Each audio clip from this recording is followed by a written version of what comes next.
today we are very excited to bring this workshop to you. It's I would say level 100, but it's not representative of what the entire capabilities of this tool, like Agentic AI within IBM.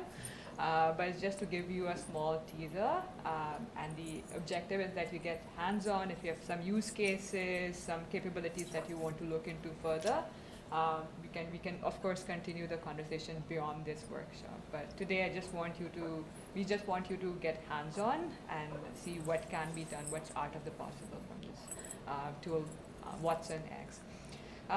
By way of introduction, I'm Amna. I'm a data and AI technical specialist with IBM, focusing on everything AI, previously data, but AI is cooler. And with me are Alissa, Kyle, and Julia, and then I'll let themselves introduce. Hi guys, I'm Alissa. I'm an AI and machine learning technical specialist at IBM. Kyle, we have the exact same job. I'm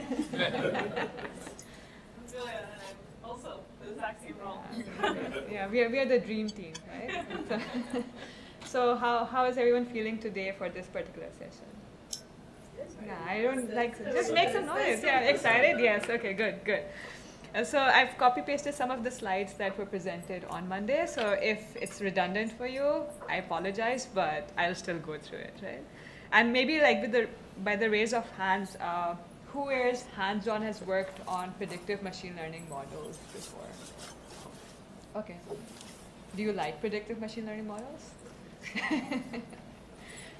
Yes, it's the coolest thing that happened, and that brought AI to everyone essentially, because you have access to data, you build machine learning models, and now it's everywhere, right? Like loan applications, which as a student, it's different, right? And so the machine learning models are built for different organizations, domains, and it's just put into production for different use cases. I'm sorry to bother you. I'm audiovisual. We're doing a recording. Okay. So if you're speaking, do you mind speaking into the podium mic or the handheld so you can turn it on? Yeah, sure. You got it. Okay. Thank you. Thank you. Oh, I feel like a comedian now. Yeah. So AI machine learning models, which uses structured data sources, and the biggest problem and the issue for the data scientists back in the day was access to data, which still holds true. So fast forward many years later, end of 2023, that's when everyone had access to large language models in the form of ChatGPT, right? Like you started chatting with the models, it will give you something, and it became a toy. But when it comes to deploying that particular thing or application to production, that becomes tricky because there are just so many issues associated with it. Then came AI that chats. So that's where organizations and enterprises found use cases like retrieval augmented generation, where you can actually converse with the documents. And Julia and Alissa can vouch for it that IBM documentation is the worst documentation to look for information. And we can chat with the documentation now. So my life at IBM has improved significantly because of that. And now there's all the buzzes around AI agents, which is you're basically giving superpower to those language models, where not only they understand what you are saying, but it also has the skill sets, if you equip them with those skill sets and tools, to perform those tasks for us. One example is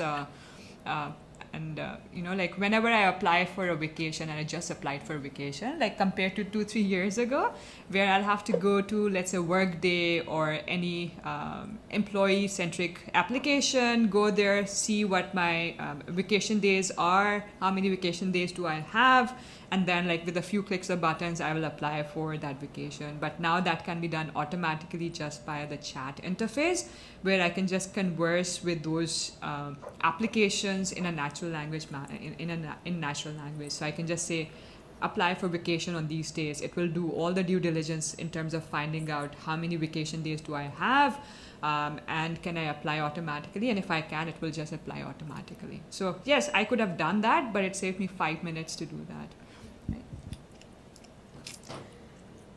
So have you all heard of AI agents? What are AI agents? You're smiling, so. Oh. I forgot.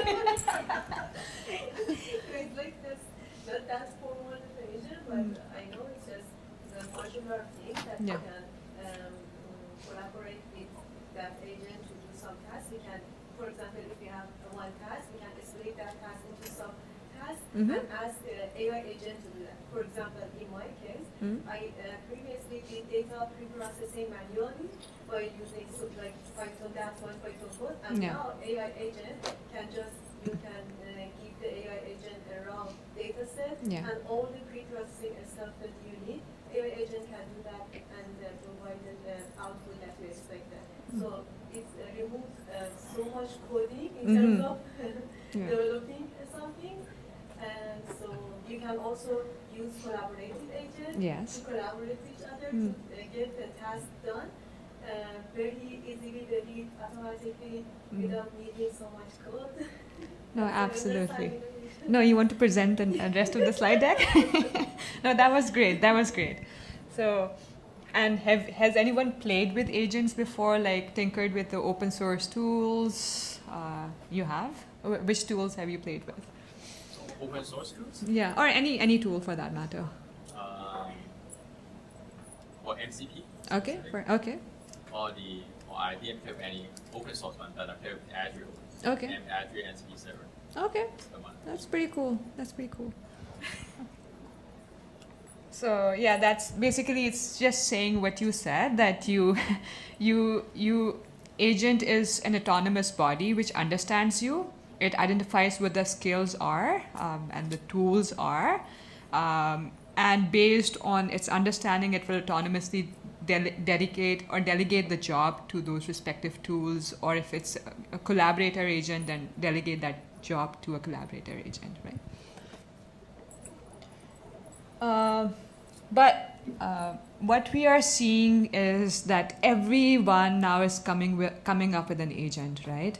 You look at Azure, you look at OpenAI, like every ServiceNow, Salesforce, everyone has an agent, and even we have agents, right? So, but the problem is that how do you orchestrate these different agents, which could be open source, which could be proprietary, for them to work together? Because as an employee, as a customer, as a knowledge worker, I don't care where these agents are, residing. What I care about is that my job gets done, right? So it's like, for instance, one example, like I'm doing sales at IBM, right? So it's like one part of my job is going to Salesforce, understanding the clients, sending out emails. Oftentimes they don't respond, but that's a different story. But the typical time it takes me to go to Salesforce, look out for the clients, sending out an email, that takes about 15-20 minutes, and of course doing some research on those clients too, right? But all of that can be automated now because I can call the Salesforce agent. I don't have to build an agent from scratch for that. I can just call that agent. I can call a utility to, let's say, Outlook, where I can just say, look out for these clients, customers, give me some information regarding those clients, and send out this email to them automatically. So it will do all of that automatically for you. So it's not necessarily calling other agents, but it can call other utilities and assistants and tools that you may have written. Okay, so the idea for orchestration is that you give access to agents residing in different silos. So you resolve those silos, and delegating those tasks in the most efficient manner, because agents can hallucinate as well, and then it just propagates throughout the conversation, right? Okay, I've spoken a lot, so just one last slide of what Watsonx Orchestrate is and what this tool is all about that you'll be doing hands-on lab. It's essentially an orchestration layer which provides an interface to the users, and the users could be anyone, right? And those users could be reaching out to those orchestration or those backend applications via email, via Teams, web chat, phone call, right? So it doesn't matter what medium of communication they're opting for, but this orchestration layer in between will figure out the intent will figure out which agents to call based on, you know, all the information that this orchestration, it's a tongue twister, believe me. So, and delegate the job based on what the ask is from the client. But we are seeing, you know, it's all fun and play. Like if you're doing an individual project, right? Like you're just tinkering and playing around with the tool. But when it comes to actually putting that project into production, that's a different story altogether. Because let's say there's an agent which is crawling website data and building a customer chatbot, right, on the website data. So you need to have enterprise scale data management with regards to crawling the data, making sure that you're parsing it correctly, chunking it correctly, you're using the correct embedding models and so on. So you have a proper pipeline, right? Similarly, for other unstructured data sources, you need to have proper data management strategy in place, right? When it comes to putting such an agent in production, you also have to work with the governance aspect of things too, because you want to monitor continuously what the agent is coming out with, right? So you don't want it to be marred with issues like hallucination, PI information. So there's need for governance. And lastly, you still want to bring in the workflows that you have built for your organization. So like, you know, some if-else statements of if this happens, then do this, this happens, then do that. So any process mining that you're doing, that should be able to link with the orchestrator agent as well, so it can redirect and direct the queries based on its understanding and the tools available. So that's just the overview of the tool and the capabilities that come out of the box. So with regard to what you'll be doing today, I'll invite Kyle and Alissa to give an overview. And Julia, you must have seen that there was an email on IBM ID. So she did all the hard work of like doing it for everyone 30 times, right? So you don't have to worry about that. So over to you, Kyle. Cool. Hi again. That was really loud. Okay, so yeah, the actual lab you guys are going through today is basically setting up one of these agents that Amna was talking about using Watsonx Orchestrate, and we have done a good amount of heavy lifting for you guys to kind of help you through the setup process, specifically for an HR use case. So we're going to be building out an agent today that's going to be basically for HR. We're not going to get into it too deeply. You'll see a lot more in the lab, but the idea is it's going to automate a lot of routine tasks that typically have a lot of approval processes and things that can be done very quickly with Agentic AI. So you're going to be setting up an agent that'll handle all those tasks. You'll get to play with it a little bit, maybe customize it if you have time. But yeah, the main point of the lab is just to kind of get your footing, get hands-on with Orchestrate, and get to build out a pretty key example of one of these agents. Like this is a use case that we already use at IBM. It's one that's pretty proven, so it's a good one to kind of get started with. This slide you can kind of ignore for now because Julia did all your hard work for you. You all have a little slip there with your IDs, I'm pretty sure. I'll cover it in a little bit as well as we get into it. Okay. Just in case you need your verification numbers. Awesome. If you go back, so if you can just go on to cloud.ibm.com right now. Because I have nothing to say. Okay. Now you have the last slide. Yeah, I guess we'll skip to that slide. So. Oh, yeah, sorry about that. No, it's all good. Yeah, I have one more slide just about the HR agent capabilities, but frankly, this is going to be really well explained in the lab. We don't have to dive into it too deeply right now. It's going to do a couple of key activities, and we're going to walk you through kind of getting to play with each of those key workflows that the agent's going to be able to take care of, and you'll be able to see them live in action. And then, yeah, so to actually get going, explain. So I'm going to take over the mic right now. So if everybody can go to cloud.ibm.com, you'll be able to use the access codes that I handed out on the little slips of paper. So please use your Mailinator ID, and the passwords are all the same. So if you make a little mistake with the case sensitivity, make sure that you're capitalizing the words that are capital. Yes? I just logged in and asked for a verification. Yeah. Exactly. So we do have a verification process. So can you go back to the 2 slides before? Yep. Thank you. So if you have a multi-factor verification code come up, please go up to the mailinator.com website, and you're going to punch in your domain. So it's going to be your WXOTMLS, and then your number ID, so if it's 83029. And from there, it's actually going to be from the search bar, it's opening up a inbox. And inside that inbox is where your verification code will be landing. Repeat it. Yes? Repeat it. Yeah, so mailinator.com. So inside our second instruction, so if you go to mailinator.com, mailinator.com. Yeah, that'd be great. So Amna's going to write on the board if there's a marker that we can write on, so you can see it in bigger.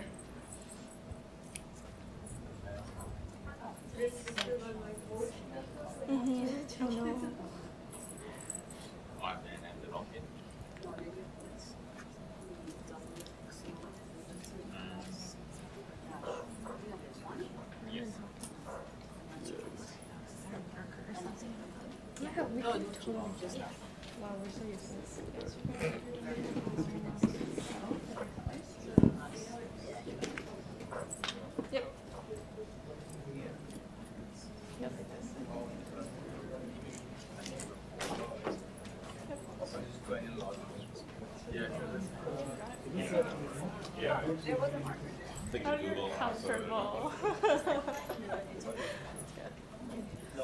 So if you see me going behind you, I'm just checking that you have your instances set up.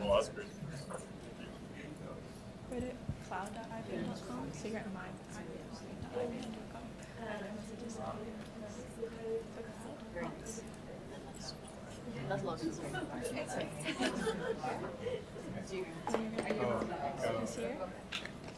You're good. You're good. You're good. Good. That's so good.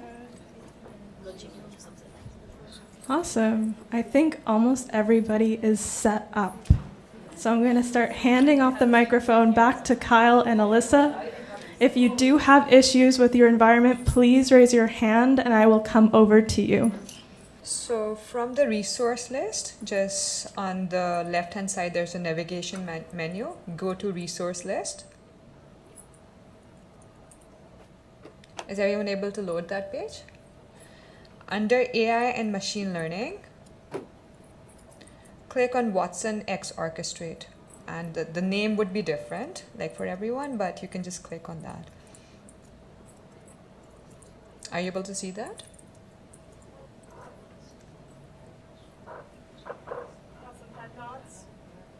So AI, machine learning, and resource list.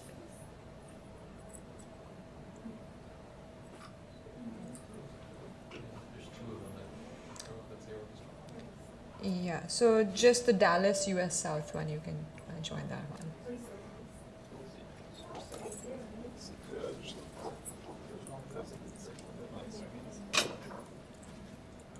So the names would be different. Some environments may have more, but just go for the US South one, like where it says location. Just go for that one. Yeah. No, not Sydney, not Sydney. The US South one. I don't have the US one. Is everyone able to access that? Yeah? Okay, perfect. So now that you have done that,